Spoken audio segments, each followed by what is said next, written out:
Are you worried about getting sick in Mexico or other Latin American countries? Well, today we're gonna tell you all the ways you can avoid getting sick from food, from drinks, and more. Empecemos.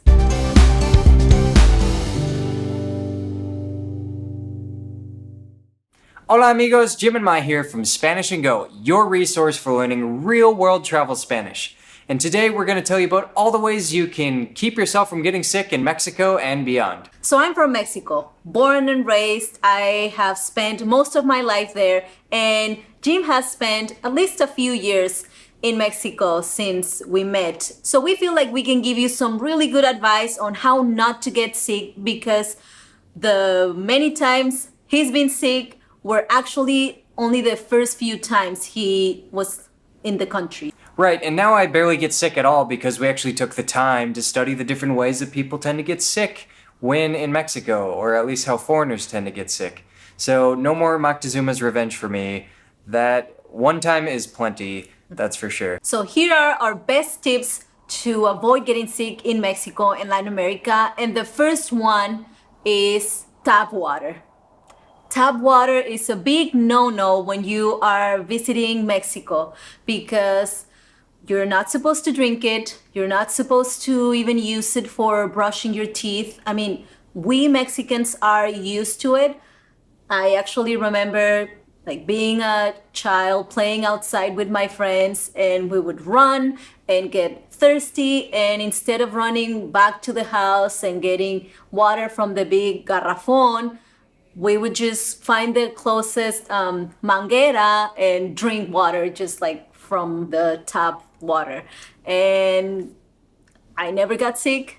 She's alive. Can you believe it? My friends never got sick. So we are used to using that water for brushing our teeth. Sometimes we use it for cooking or for washing fruits and vegetables, and nothing happens to us. But for foreigners, tap water, just use it for washing your hands, use it for washing your clothes, things that don't require the water to be in your mouth. Right, and it's important to note here that at a restaurant, they're not going to serve you tap water ever.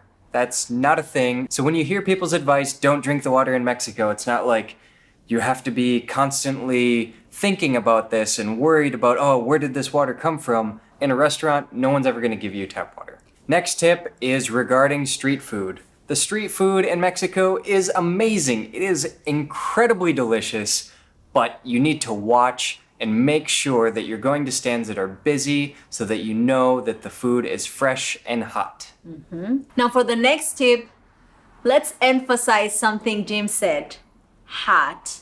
Make sure you're always eating things that are well cooked, that are boiling hot, things like guisados, like soups.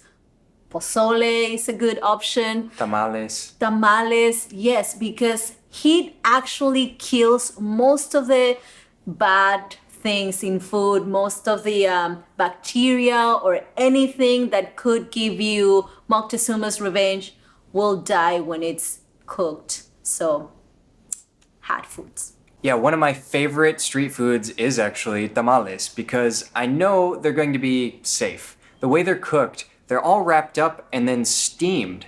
So that steam is going to cook them all the way through, and then nothing is going to touch the food until you get it and unwrap it.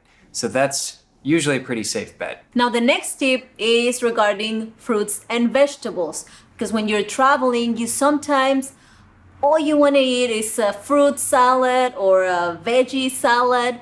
And the thing is, you really have to watch the raw fruits and vegetables you're eating, especially the porous ones like strawberries, lettuce, cilantro. Those are harder to clean, and you actually need to be careful eating those because in their surface they tend to keep dirt and bacteria that it's not that easy to get rid of by just washing them with running water. So if you are eating outside, try to avoid those porous fruits and vegetables. if you are eating at home, get something every Mexican knows is microdin. Microdin is a little liquid that we use for disinfecting fruits and vegetables that we're gonna eat raw at home. Another note about fruit. It's good to stay healthy while you're traveling, and the fruit is delicious in Mexico, so I wouldn't try to avoid it altogether just because you're afraid. If you really want to play it safe, you can stick to fruits that you can peel, like bananas, oranges, and mangoes. The bacteria doesn't really get to the fruit in these cases, so if you wash off the fruit and peel it, you'll be safe. And you wash your hands too. Yes, that's important too. The next tip we have is regarding ice. Now in Mexico, there's two types of ice. One is made of tap water. It's usually in big blocks. They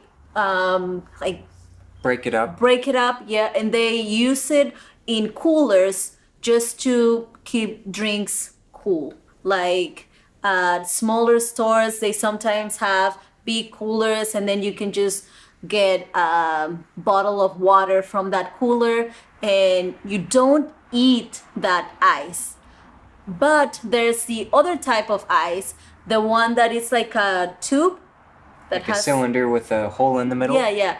That ice is most times made with purified drinking water, and that one is safe to drink. So when you go to like a restaurant, a bar, or at a paleteria, the ice they use in those places is gonna be ice that you can drink. Right. I think this is where people get afraid of Mexican ice because that blocked ice exists. This is not a thing in the US, as far as I know. I've never seen it. So this is actually where I got in trouble one night. We were at a party and there were some drinks available, and I saw ice in the cooler and I added it to my drink. I was miserable for the next 48 hours probably. And that's how I got Moctezuma's revenge. The first time. Yeah. And I never want to experience that again in my life. Yeah. It's miserable. But the good news is, if you do get it, you're less likely to get it again.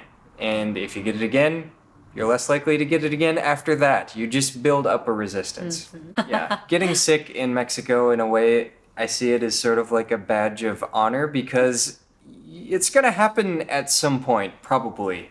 And that's why we're even talking about this. Everyone knows you go to Mexico, you get sick. These are some of the ways that you can avoid that, but I feel like everyone should have a shirt. And I survived Moctezuma's revenge shirt. Maybe we should sell those on our website. Yeah. Let us know. Let us know in the comments if you think we should have that shirt. And before we give you the last tip, don't forget to like and subscribe for more travel and Spanish tips. And hit the bell so you don't miss anything. So, last tip. To not get sick in Mexico, try not to overindulge. I know this can be hard if you go to an all-inclusive, especially where you can just eat everything in sight. You have to watch yourself because, especially with alcohol and heat, you're going to get dehydrated. And that can cause a whole load of other problems. For me, I like to make sure that I have a glass of water with every beverage that I drink, every alcoholic beverage that I drink. That's one of the best ways you can make sure that you're staying hydrated. Yes, you don't want to spend your time in this beautiful country sick just because you were not being careful, just because you saw all the food at the buffet and you thought, great, I'm gonna eat everything. Try not to do it. So if you're visiting Mexico for the first time, just be vigilant, be careful, follow the tips we gave you here. You'll be more resistant to getting sick after you spend some time in Mexico and other Latin American countries. So the saying is true. Lo que no te mata te hace más fuerte. But if you do end up getting sick, go to the doctor. The Doctor Simi pharmacies, they usually have a doctor there that can see you for like $2, and drugs are usually around $10-20 total. Yeah. So the whole cost of typhoid fever for me was like 25, 30 US dollars. That's with the diagnosis, seeing the doctor, and prescription medication. But don't let this scare you by any means. Follow the tips in this video and you'll be good. You'll have a great time in Mexico. Well, thank you guys for watching. We hope you enjoyed this video, and don't forget to like and subscribe for more travel and Spanish tips. And remember, el camino es el destino. The journey is the destination. Nos vemos pronto. Adios.